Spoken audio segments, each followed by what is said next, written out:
Yeah, that's I like. guess And then we're made it, she organized it.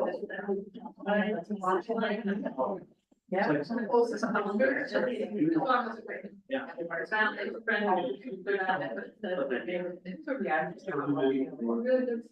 Yeah.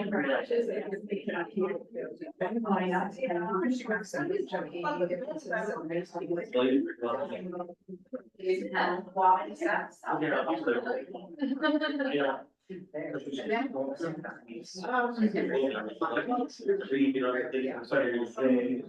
Yeah, you're reading from the stairs, or they don't use to listen on YouTube.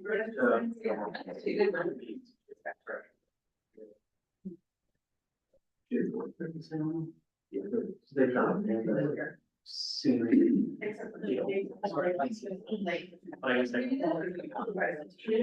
Yeah, because I can assume that. One, yeah, there's all this. Yeah, yeah. She's still like. Their hair. So embarrassed.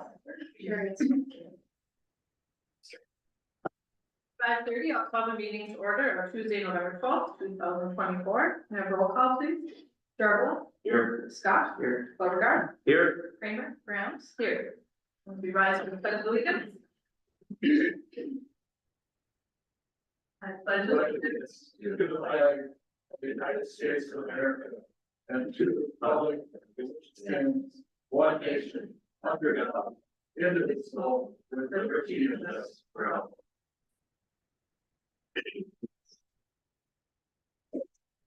Next up is the consent agenda. Is there a motion to approve those items?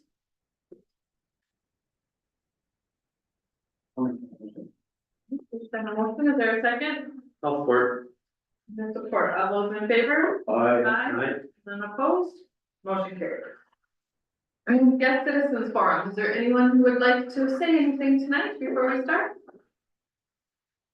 All right, we will move on. Reports from staff, city administrator Len.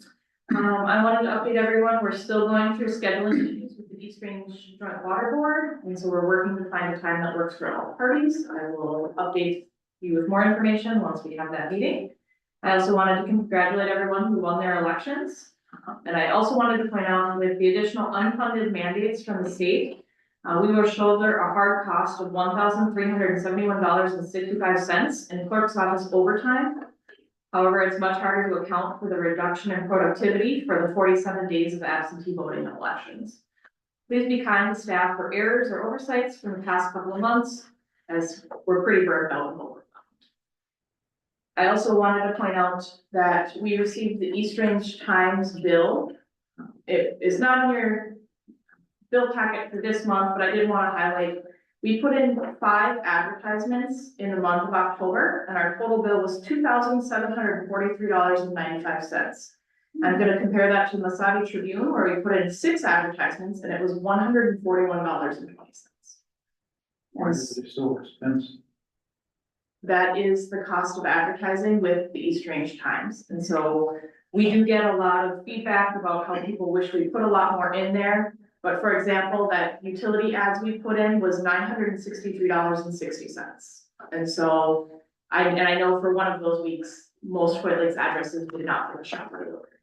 And so that's a really significant cost we have with advertising with them. So I wanted to highlight that for the council. Would it be worth considering switching to the Mesabi paper? The Mesabi Tribune is our legal, so that's the one we have to advertise in. And so we do put our legal ads in there, but to allow for better publicity, we also advertise in the East Range Times. Would it be worth maybe having a conversation with them, with Aurora and Waback, to try to negotiate a municipal cost versus a. We can definitely look into that, yeah. Thank you. You're welcome. I also wanted to highlight that the IRRR met today, and we were awarded the $250,000 grant for the Hoyt Lakes Wellness and Recreation Center, phase 1. And so we will apply for a phase 2 project in their next fiscal cycle as well for another $200,000. That's all tonight. Thank you. Thank you. Public Utilities Director Vic. All right, start off, everyone should have got the letter in the mail for the lead service line inventory. that is the final step as far as what you guys will see, that was mandated by the state and the federal government. We weren't allowed to change the wording in there. I know some people are confused. They're seeing, unknown as their water line coming in. We know 90% of the lines in town are copper, but the state and feds are being pretty picky about looking at the photos and our inspections, so. At this time, they have detected one lead service line in town. I went there and verified that myself. It is copper. So we have no service lines in town that need to be replaced currently. And now they're trying, we need to update this list annually. There is rumor going around that it's gonna be a quarterly thing, but I'll let you guys know more once I get a final answer on that. So you have to spend the money to go through everybody? No, the annual portion or the quarterly portion, if they go through it, would be to update the current list we have. The big push they made initially was just to get the lists started throughout the country. So now I just need to, if a house sells, and we find out, do an inspection for any other reason, we find out that, oh, this one wasn't recorded. We can check it out, that, okay, it's copper, we update our list, basically. How many homes in town do you have that you have not been updated on so far? I don't have that number off the top of my head. I mean, are we talking 10 or? No, we're talking hundreds. So not everyone in town cooperated, so we have a few that are unknown. We have one in particular that said, don't even send an inspector to my house. So that's something we're gonna have to talk about on the back end. We put an ordinance in when you sell a house, have the city come in and inspect the line for our records. I mean, what does that look like? How do we wanna go about it? Because the state's gonna keep this going. They're gonna wanna know, and we only have so much power to do it, so we can't just force ourselves into someone's home and inspect their line. So we hope that if anyone hasn't been inspected, and they'd like one of us local city employees to come in and look at it, or if you want to send us a picture, I can pass it along to Bolton and Mick and we can update our inventory, but we don't have the complete town inventory, so we have to put unknown. And then based on what the inspections came up with, we have so many inspected, it's reasonable to assume that they're copper as well, we just don't have it verified. So, If forced, would we possibly be able to dig it up in front of the yard where the shop is and find out what the service line is? that's another step they're kind of hemming and hawing on. I've heard rumors that they're gonna make us dig up and identify what that line is out in the yard too. At this point, the guidance is if we do a curb stop repair, record that address of what we found when we got down. I don't think they're gonna get to that point where they're gonna mandate that just because the cost involved with that. And we'd have to hire a crew specifically for that for a couple summers, you know? And we're a small town, imagine a big city trying to do that. So that's the main thing we have. Aside from that, keeping up with the water plant, we got our manganese and the effluent down to 0, which is phenomenal. So we're actually removing all of it. It's a big change from what we had earlier this year. And plugging away. All right. Thank you. Yeah, you have a note in my hands of what I was gonna ask you. After the last week. Was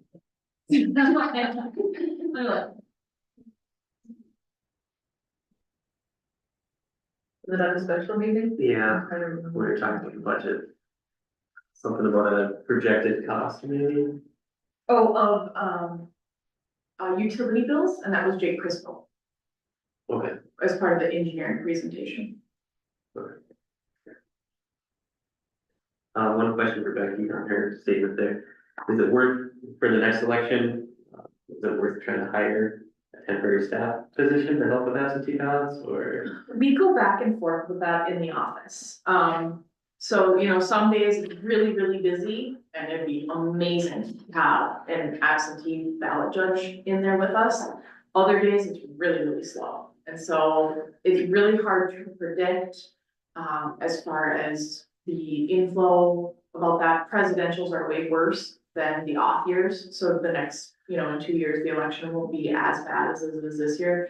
But the other thing that's a really big burden is all the evening and weekend hours that we have to work. And so it's hard. I know big cities do, like Minneapolis has an entire elections department that just runs their absentee balloting. They also do direct balloting, which is something we'll have to move to. Instead of doing the absentee election board, people will feed their ballots right into the machine. But I don't have a perfect solution for you at this time. I can definitely talk with staff and some of the judges and kind of get their perspective as well. What, we, throughout the whole 47 days we did this, we talked about it. Some days, like I said, it'd be phenomenal to have those extra set of hands to run SVRS and make sure those ballots get out. Other days, there's not much really to do. So it kind of goes in flows. Based on statute, you have to stay open for so many hours and so many days. Yes. Okay. Yeah, that was, Minnesota made a change to that. We used to have to only be open 5:00 PM the Monday before the election, 7:00 the Tuesday of the election, and 9 to 3 the Saturday before.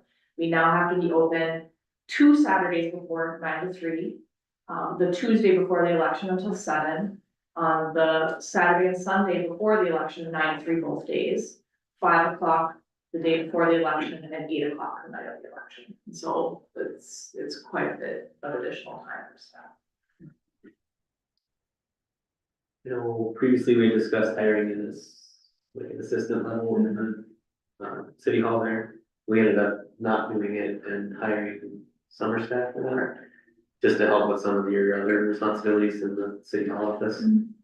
That work kind of piles up a little bit, and then when you hire summer staff and they cycle through it, is any of that still remaining or built up yet for election time, that they could potentially do that during their not busy times? Well, election time is so time sensitive, so you open for absentee ballots 46 days before the election and that kind of stuff. I guess the question is, would there be work for them to do during the? Like data entry stuff or projects stuff. When they weren't busy with elections, could they be working on something else? So like if we hire an election staff during Yeah. elections, yeah, there's projects and stuff. Did you have like non-call for election? Like I'm retired, Karen, nobody's retired, come when you need it. But they'd have to be trained as an election judge, correct? Well, We already the thing of it is, so we have someone who wants to vote. Are we gonna call someone in and wait 10 minutes for them to? Well, I mean, like, when you do the absentee ballots. Oh, we do, the absentee ballot board does come in, Okay. so that does come in. I'm talking about the people who are at the window to vote. You can't predict what days or times they're busy and others, because you have to just do it all day. I Yeah. think they're best during. Yeah. Immediately. The other thing is we had never received absentee ballots on the weekend before, but the Sunday we were open, we did have 7 people vote, so it is being utilized. Yeah, something to think about, and if you said presidential, for a lot busier than other years, so maybe before the next one, we'll have to think about it again, revisit that. They make their decisions. Talking about account 4 years. 3.5 years from now. Okay, so reports from elected officials, Councilor Borger. The only thing tonight is this November meeting for the Silver Club was canceled. The next meeting will be Wednesday, December 11th at the VFW. Actually, tours of the building. They're gonna do some tours at 6 o'clock. So anybody wants to check out the new clubhouse there, That's December 9th. December 11th. Or 11th, meeting before the meeting. Yep. And then the meeting itself, start with the general meeting, any member, again, that's at VFW at 6:30. That's where they're voting for board members and things like that. And then the board meeting will follow immediately after that general meeting is over. And who's interested in walking through the building and seeing what they've been working on, is welcome to show up. And if you'd like to become a member, they do sign up same day, I will put the asterisk on there that if you're a member of the council plan to go, please let me know and I will follow this special meeting. Okay. All right, Counselor Scott, None. Counselor Jarvella, The only thing I got is I got called as an alternate for the East Range Public Safety Board. And the board discussed, with, Chief Zuler, regarding compensation for vacation time overage because of the hours they work. That was decided that they should be compensated for it because it was forced mandatory hours. And Tim talked about how they were just one person away from being fully staffed. And it was pretty much, yeah, they were busy on a lot of calls recently, I guess, like all local PDs are currently. all right. Thank you. All I have is congratulations to all the new council members. Looking forward to another 2 years, seeing what that brings for us in White Lakes. Then we're on to old business, 10.1 ordinance regarding zoning for R4. The only update I have for this is that the planning commission is meeting next week and we'll discuss this at their meeting. And that is the trailer court area, just to clarify that. 10.2 ordinance regarding dangerous dogs that we're working on is Aurora, right? Yep, I have no updates on that ordinance. I have one question on that. The night we discussed it, I asked that the term of using the dogs for research be stricken from that. Was that your But vote? we haven't yet met with Aurora, but I do have it on the list. Okay, thank you. It's just, I understand euthanization, but to go through and use it for research, that's just. Right, 10.3 ordinances regarding prohibited animals. I only have one update and thank you to Stuart for pointing it out. I totally missed in the Duluth ordinance that you can have chickens in parcels smaller than 5 acres, but it requires a permit. And so I apologize for that. The information's been corrected in your packet. You have the most recent information for the public forum for the next meeting. All right, we'll discuss that further then at the public forum. To new business, 11.1 appointment to the library board.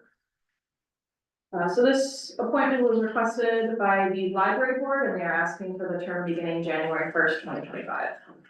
And that's due to someone leaving the board, correct? All right, is there a motion to appoint Sherry Vins to the library board? There's been a motion, is there a second? Support. Support, all those in favor? All right. Opposed, motion carried. 11.2 resolution for the White Lakes Wellness and Recreation Center from the state of Minnesota. So this resolution is required for that bonding money that we received from them. Mitch did look it over, and said it's boilerplate from the state of Minnesota and good to go.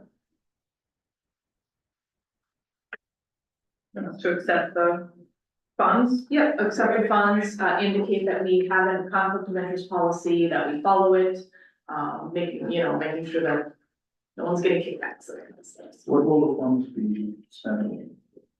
It's for the White Lakes Arena project. Yeah, I understand that. Yep, and so the project we're doing out there includes repaving of the parking lot and sidewalk, building a new ice plant building, replacing the ice plant in the floor with an ammonia system, lighting, ADA bleachers, wheelchair lift, and new doorways. So it's just a general for the whole project, right? Correct. Earmarked for- Yep, we received $1.75 million of bonding for that, and this is to accept that bonding money. It kind of started as we need to replace the ice plant because it's breaking and we are no longer insured on it. And they qualify for additional funding, comes with a lot of the ADA requirements, so we need to widen doors, we need to put bleachers in them. So forth. All right, is there a motion? So moved. for that resolution? Been a motion, is there a second? I'll support. And support, all those in favor? Aye. Opposed, motion carried. 11.3, Bolton and Men's Water Supply preliminary engineering proposal. So we are, subject to quite a few duplicate meetings, so a lot of entities are having their meetings tonight from elections last week. You know, they've all moved their meetings tonight, so that's why Mitch is absent. It's also why, Jake Crispo can't be here for this. I do request, I do know that there were some questions specifically wanting a rate study for what the joining with the Aurora would increase rates. If you have any other questions on this engineering study, let me know and I will get them to Jake and we will consider it again at our next meeting and he can be prepared with those answers. Or tabling this, this, I would request that you do this. okay, I'll make a motion to table this. And does that need a second, or do we just say No. the table? Or does it need a support? We just- okay. All right, 11.4, 2025 to 2027 Fisherman's Point Capital Manager. There are a few dates in there that are wrong, specifically on, you know, where the years are, copy and paste to 25. So those will be corrected prior to signature, but other than that, we met with the Hulls. They're doing a really great job. This will be an increase from their previous contract, but we haven't increased it for 7 years. I agree, they've done a great job up there, for a lot of compliments on the things that they're doing. Yeah. I know we started the contract somewhat cautiously, versus going out with a official firm or somebody that's done it before, but I think it's gone great and happy to see that they're willing to sign like a longer term contract and it makes plenty of money up there, so we can afford to bump that up a little, I think. Yeah, I see it's this, it has been the same as in 2019. And I think they've been doing a very good job, so this does look. So the money the plant makes, some of that money would be going to them. Yep, so, all the point money all stays with the point. Right, so it's not coming from residents to pay. No, this is all revenue produced by the point. It's done with surplus after they're paid out. It goes into a committed fund specifically for Fisherman's Point improvements. Which is why, you know, we had, like Tom was explaining, we had a loss on our audit because we had taken funds out of that. So we had, you know, $600,000 saved in that fund and then we built the bathhouse. And so when we take money out of that, then we have an audit loss. So we took money out of reserves from Fisherman's Point to do that. You're probably, the next thing you'll have to improve down there is those water lines to within 400 feet of every site. So any surplus just goes in that fund to help maintain and improve and make campground. All right, so is there any other questions on the contract? If not, I will need a motion to approve. I'll make that motion. There's been a motion, I'll second that motion. All those in favor? Aye. Opposed? Motion carried. 11.5, resignation from the Lake EMS department. So there is a resolution from Brooke Pentinelli saying that she's putting in her 2-week notice, from the ambulance is dated October 20th, so I assume that 2 weeks is up and she has resigned. So I would need a motion to accept that resignation. I'll make that motion. There's been a motion, is there a second? Aye. Second by Counselor Jarvis, all those in favor? Aye. Opposed? Motion carried. Are you have a question, David, or just? I was just wondering, wasn't she recently hired? Yes. Remember seeing. 1.6, 2025 liquor license application. So we typically approve these pending the receipt of all documents. So once all their documents are submitted to the clerk's office, we'll send that request out to the state and their licenses will get approved for 2025. It doesn't look like there's any new additions or changes, the same 3 that have been in existence for a while. So there would be a motion to approve those liquor license applications. So move. Is there a second? There's support, all those in favor? Aye. Opposed? Motion carried. 11.7, ordinance regarding the 2025 fees. So this will be the first time you're seeing this after the budget meetings. I did make the changes to the golf course as recommended by the commission. Other than that, if you're okay with this, I'll get it posted so that you can approve it at the first meeting in December. If you wanted to discuss some other changes, we can do that and I can bring it back to you. Just so you know, if you do not approve it at the first meeting in December, it will not get into the next year. So, no pressure. What were the changes to the golf, proposed by the golf commission? They had a few, changes, most of them went up $5 or a couple dollars here. They also requested a senior citizen discount for green fees and changing it from per person on the golf cart to per cart rental and then increasing the fee a little bit there. Also increasing electric golf cart storage.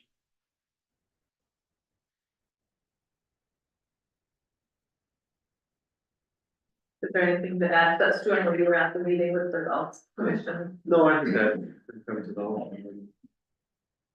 There was talks again about trying to do the stay and play type thing, and I know there's some hiccups there with the audits and what can be done. And basically that was if you stayed at the campground, you would get a discounted rate to golf the course. Auditors have issues with it, so. I think we'll still discuss a way to try to make it work, but as of right now, I don't think it's gonna happen for next year.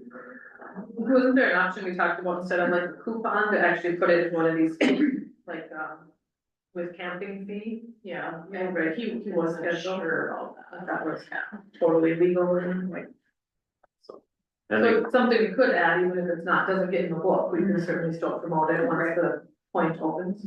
If we find a way to do it. And then as far as moving the electric golf carts up, that was just to cover electric costs.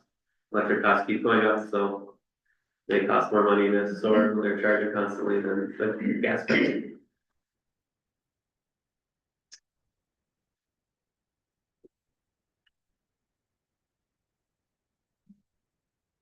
Anyone want to take time to review this and approve it at our next meeting? Or have we? I'd like to bring up something, I was looking at the water and sewer rates for commercial.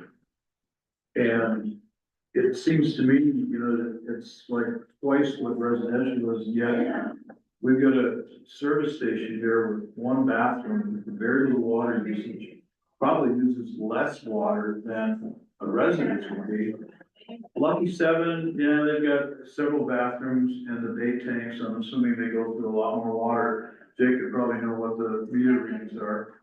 We've got 2 restaurants in town, I'm sure they're using more, but is there any way we can make an adjustment on these for the places that don't have that much water usage? I'm assuming the liquor store's probably only got 1 bathroom. And yet they're gonna pay the same rates as everybody else does, at least up to the first 1,000 gallons.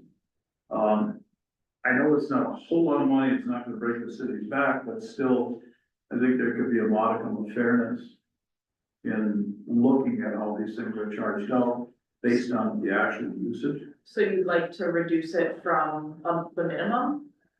Well, yeah, because, and I beg ignorance on that subject because I don't know what kind of volume is used.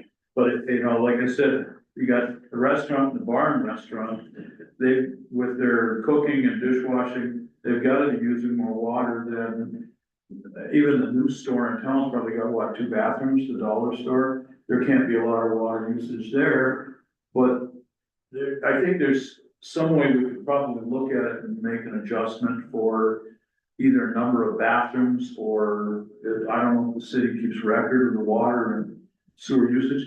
Are the sewers metered? on commercial, or is it just? We have no metering on the sewers. The only place we meter sewer is for Minnesota Power at the Laskin plant. Okay, And what we end up doing is twice a year, we do a drawdown on that lift station number 2 out there. And then we can take that, do a calculation with the pump hours and come up with a gallon usage that they send us. Okay. They send us a lot of wastewater. but do you keep, I'm presuming you keep track of water usage? Yeah, I have records on my laptop going back about 5 years, 6 Okay. years. So, But I mean, there should be some way of making an adjustment for the businesses that have got one bathroom, and I'm guessing they're using less water than an average home would in town. So what would you like the cost to be? We measure in 1,000 gallons. I guess, Jake, can you think of any commercial areas that are using less than 1,000 gallons per month? I don't think anyone's using less than 1,000 gallons a month, but he is right, you have like Brian's Body Shop, you have the pump here, East Range. Yeah, so. Yeah. Please. They've got one bathroom in that. It's more than you think, but the smaller facilities, yeah, they're definitely not using much. So, But right now, liquor store, they're not using a whole. I mean, are we talking, with the minimum being set at 1,000 gallons, are these places using more than 1,000 gallons a month? Am I Well, working it's a long it's an order of degrees, so I'd have to calculate it, but I don't wanna. I'd have to pull up the numbers. and- Okay, I understand. That's not something anybody's probably ever asked about before, so. Yeah, I've looked at it, and I've had, some, like going into Brian's, you know, he asked about it, some of the smaller systems.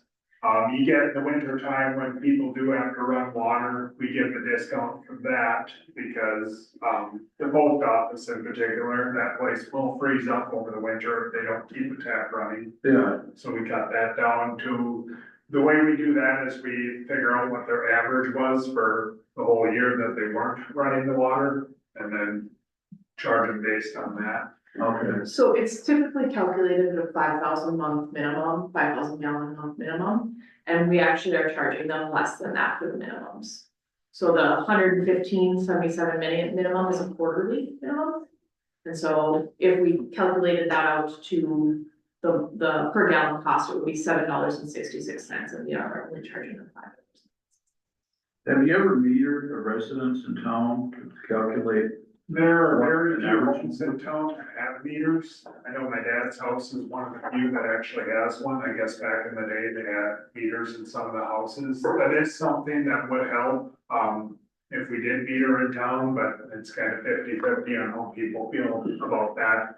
One, if we meter in town, you'll be charged based on what you're using, which is great. You know, you get the homes with, you got a big family in there, yeah, you're gonna use a lot of water. And you get the retired folk who there's only them living in the house or Yeah. their husband or wife. They'll be paying a lot less because they'll be using a lot less. But like your gas meter too, you do have a minimum of that, and then the Yeah. meter charge is on top of it. Yeah, you're gonna see that with power too. Yeah. Typically, any utility does have a minimum charge. Has this always been the 1,000 gallon minimum for years, or has this changed? So the per 1,000 gallons is 526 over the minimum. And so if you use, you know, for the quarter, if you use 3,000 gallons, you're gonna be charged 115.77. If you're Minnesota Power and you use 10,000 gallons, you'll be charged 1,000 gallons times 5. So, like on a commercial water, this 1,000 gallon, 115.77 minimum. So if they go over that, then that 526 is added to that 115, right? No, it's the charge. So you get charged, once you hit 115, then you're charged what the 526 is. You have to be charged at least 115 before you go to the 1,000 gallon charge. So then the 526 is, how is that added to the bill? In the place of the minimum. So if we do 2,000 gallons, the minimum kind of goes away and you charge them 526 for 2,000 gallons, that's their good. Yeah, Is that right? as long as they hit that 100, once you hit that 115 threshold, then you're charged with per gallon. Yeah, cause it, like I said, I was looking at it and I just thought that, okay, the 62.58 we pay on our utility bills for our water, they're paying on that 1,000 gallon minimum. I thought, okay, that's almost double what the average home. Right, but this is a quarterly charge, not a monthly charge, Okay. so they're paying less than residential. And just to answer the question again, is there businesses in town, how many are running over that 1,000 gallon minimum? I could not tell you that information, we need to look at the records. Okay. And then after the audit report, with Laskin not running as much, there was a significant shortage compared to previous years. So just depending on how that power plant runs, really changes how much money the city receives for that. Yep. And that affects the whole budget as a whole, and then what the rates have to get raised to. With the Alaskan water you treat, does that require anything different for you guys to do with the boiler treatments that are going into it? Oh, well, it depends on what you're talking, like with the wastewater, they have a significant impact on our low level mercury. The whole reason why we got into this big construction project at the wastewater plant is because we had to treat for low level mercury, so if they get out of check, that'll skyrocket and that could potentially put us into violation. Since we have the new facility built, we did go over our limit by 0.01, but that's enough for the state to say, hey, you went over, you better find your P's and Q's. So I had to have a conversation with Laskin and talk to them about that and restrict their discharge a little bit. What they're mainly sending us is cooling water. The state does not want them putting that warmer water because it's steaming when it's coming into the lift station. They don't want that going back into the lake because it'll affect the fish, plus the pollutants in there. They do send it through a treatment system before it comes to us, and that's how they take care of the mercury aspect of it. But the unfair part for them is they're not putting that water through anything, adding the mercury, that stuff that's coming out of the lake. Yeah. It's technically a discharge, so they gotta mind what they're sending to us. So are they, with their boiler water treatment, any power plant like that, they're throwing in anti-corrosion chemicals and other Yeah, treatment it's stuff. gonna be You absolutely. know, it's, Yeah. it's just a fact of life that it's done. Are they treating that water that comes out of the boilers? When they dump that? They're using it for a cooling process. What exactly they're putting in there, shouldn't be all that much. We did have them do a test for heavy metals and stuff. Asking them to do that test, they sent it to the lab.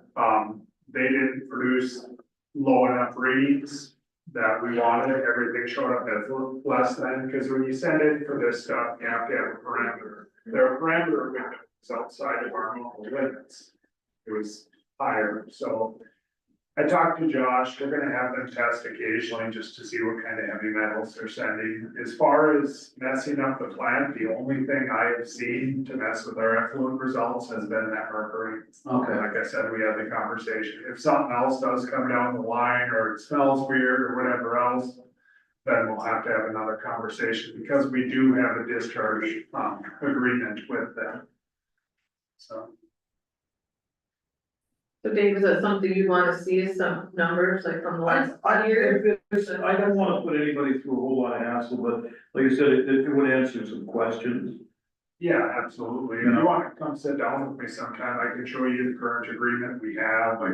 Yeah, I'm not so much concerned about Alaskan. The commercial property. The commercial, yeah. The difference between commercial rates and stuff. I'm just curious what the usage is on the commercial properties as opposed to residential. And like Becky said, it's quarterly, and it's not as bad as I thought it was looking at it. Yeah, it's all quarterly, but if you want to see those numbers, like I said, I got like 5-6 years of data Okay, saved up, if you want to see it. yeah, I'll have to give you a ring. Okay. In respect to the commercial costs of things, have businesses expressed concern about costs or? Not to my knowledge. I think it's fairly common to have most municipalities, the businesses pay a substantial amount more than like residents, and that's kind of how every city operates. Maybe it's not necessarily fair, but it's, But is it based on? the community supports the businesses, and the businesses support the community, so it's. But is that based on the assumption they're using more water, or? You know? I think in a lot of cases they do use more water, at the restaurant, for example. Well, yeah, They're washing dishes all day. I realize that. After dinner time. You know, when you've got less potential for less usage of water than a residence could have, is one bathroom in a service station or a body shop, you know? Even body shop, how many cars is get washed before you work on it, that takes water, right? I understand, it's. Why I'm asking the question, Yeah. you know? That's the other thing to consider too, is typically that's tied in as the sewer bill as well. And whatever he sends out in the drain, if oil goes down there or something, that's something we gotta treat too. Yeah.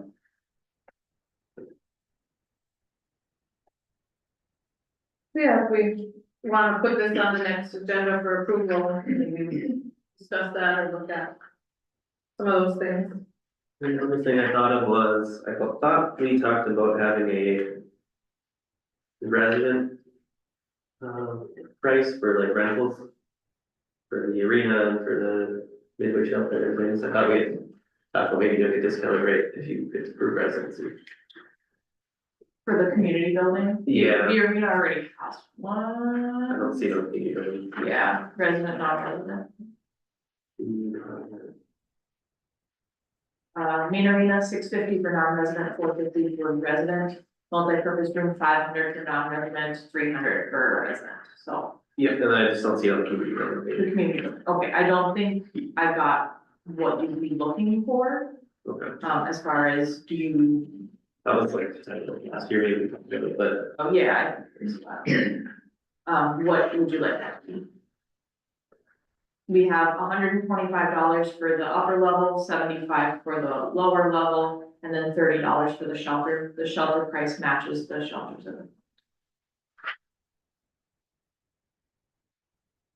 I guess how does the other council members go? I guess I'm not sure how many uses, you know, how many rentals we get. I know a lot of organizations ask for the fee to be waived, so we actually, you know, don't collect anything for those rentals. So I guess I'm kind of wondering how many rentals do we have that actually pay per year? Like, would it make a difference to give them a discount, or is it only a few people that even pay to rent it? Yeah, and I would say a majority of people who rent it are residents. I just see, I get invited to kids' birthday parties and things, and they're all going to Moon Lake and these other places, and they live in town, and I guess I don't know why they're leaving, if it's just the cost, or if it's the amenities are better, I don't know what we're gonna see there as far as using our facilities over. Blue Lake has a bouncy house. I think that's it, and I think we brought that up We before. did, found that at the arena, with the party rental, that's why I'm not at my birthday.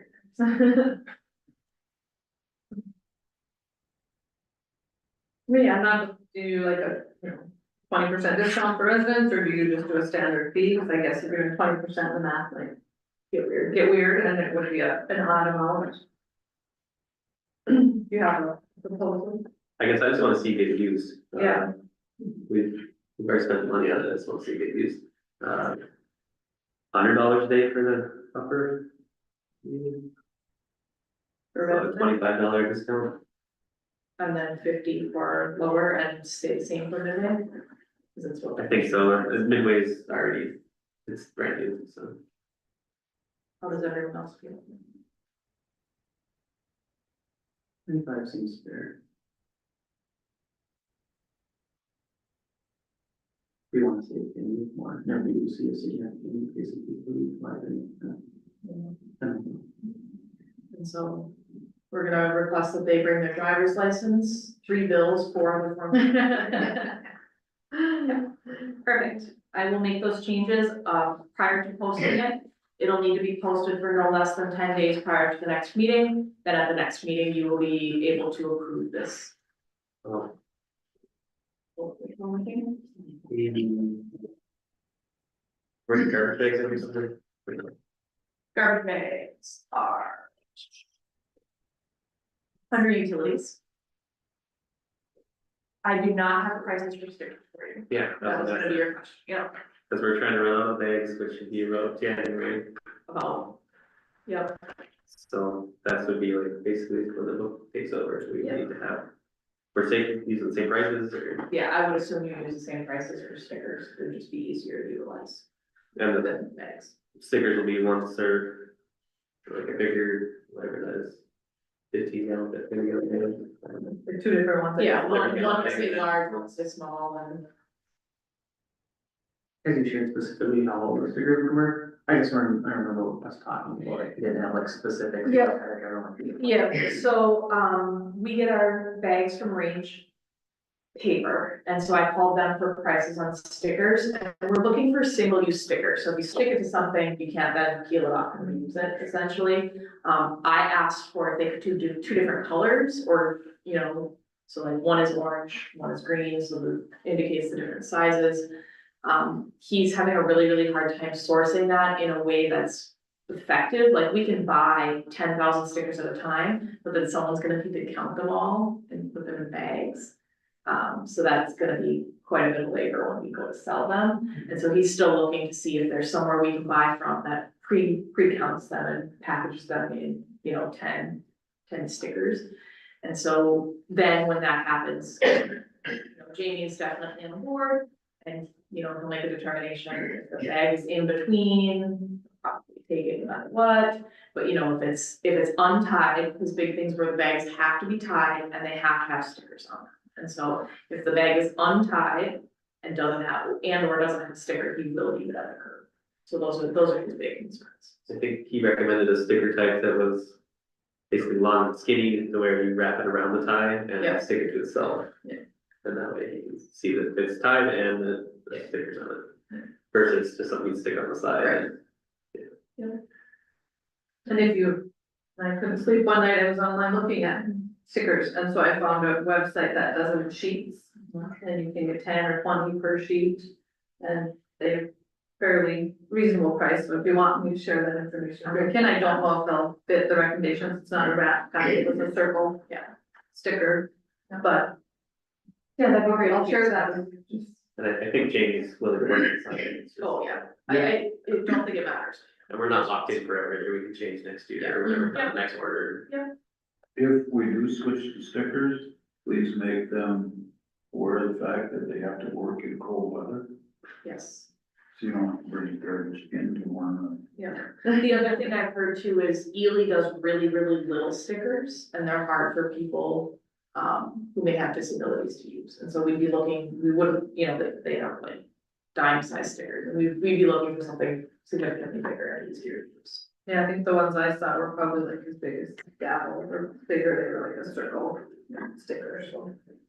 We'll see if that works or not. I think it'd be nice to be able to buy this, like a heat stamps. Yeah, I agree. And a sheet or whatever. Yeah, these were like I think it was either a full sheet or a half sheet, so I think it was like either 10 or 20 or something, a sheet that you could just buy the whole sheet, then no one would have to. You still have to, well, I suppose you could just sell them at stores, but if you don't have to package them, you sell one sheet at a time.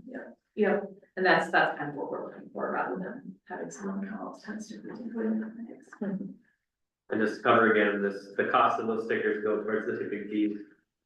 It's not necessarily to pay for the stickers don't cost that much. But when we drop their garbage off at the landfill for paper ton, and they're charged for ton. That's what the sticker fee goes to, or the big fee. Sounds like everyone's in agreement, and I'll get this posted. All right, we are on to 11.8, resolution setting part-time, temporary, and seasonal wages for 2025. So annually you set the wages for your part-time, temporary, and seasonals. This is that for the 2025 year. The increases match the employment contracts that you issued for employees, which is what you typically do, you increase wages the same across the board.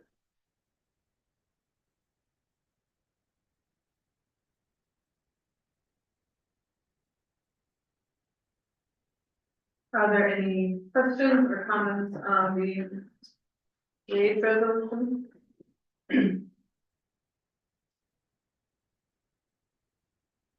I'm here. No, I did not have either scheme in mind, but we've done the other years, and like you said, it was along with the contracts that were already approved. I have Darla's abstention. Yeah. Perfect. Make the motion to approve? Motion, is there a second? Second. The second, all those in favor? Aye. Aye. Anyone opposed? Motion carried. And that brings us to adjournment. So moved. Second. I'll second that. And all those in favor? Aye. Motion carried, meeting is adjourned. Thank you.